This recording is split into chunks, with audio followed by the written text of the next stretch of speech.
দেখো বন্ধুরা, যে বিল্ডিং আমি ঢুকতেছি এই বিল্ডিং এর সমস্ত গ্লাসের কাজ আমাদের ওয়ার্কশপে করা হয়েছে। শুধু গ্লাসের কাজই নয়, এখানকার যত কাঠের কাজ আছে, এমনকি লোহার যেসব সিঁড়ির কাজ আছে, সব আমাদের ওয়ার্কশপে করা আছে। এটি একটি মহিলাদের জিমখানা। এখানে যারা এসে জিম করে, দেখুন কত জিমের যন্ত্রপাতি এখানে আছে। এখানে সারাদিন রাত্রি 10টা পর্যন্ত মহিলারা এখানে এসে জিম করে। এটা 3তলা বিল্ডিং, এটা হলো নিচতলায়। তো এটা নিচতলায় সব জিম করার ইকুইপমেন্টগুলো নিচতলায় রাখা হয়েছে। তারপরে সিঁড়ি বেয়ে উপরে উঠতে হয়। উপরে লোহার সিঁড়িগুলি এগুলো আমাদের ওয়ার্কশপে করা হয়েছে। এই বিল্ডিংয়ে কিন্তু ছেলেদের ঢোকা নিষেধ, কিন্তু রাত্রি 10টার পরে যখন সব মহিলারা চলে যায় তখন আমাদের কাজ থাকলে আমাদের ঢুকতে হয়। তো আমার একটা কাজ ছিল, তাই ঢুকছে এখানে।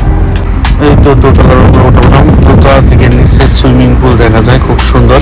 এখানে সুইমিং করে জিম শেষে।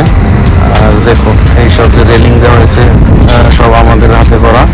আর বড় বড় গ্লাসের কাজগুলো আমাদের দোকান থেকে করা হয়েছে। কাজগুলো কেমন হচ্ছে সবাই অবশ্যই কমেন্টে জানাবেন। সবাই ভালো থাকবেন, সুস্থ থাকবেন, অবশ্যই বেশ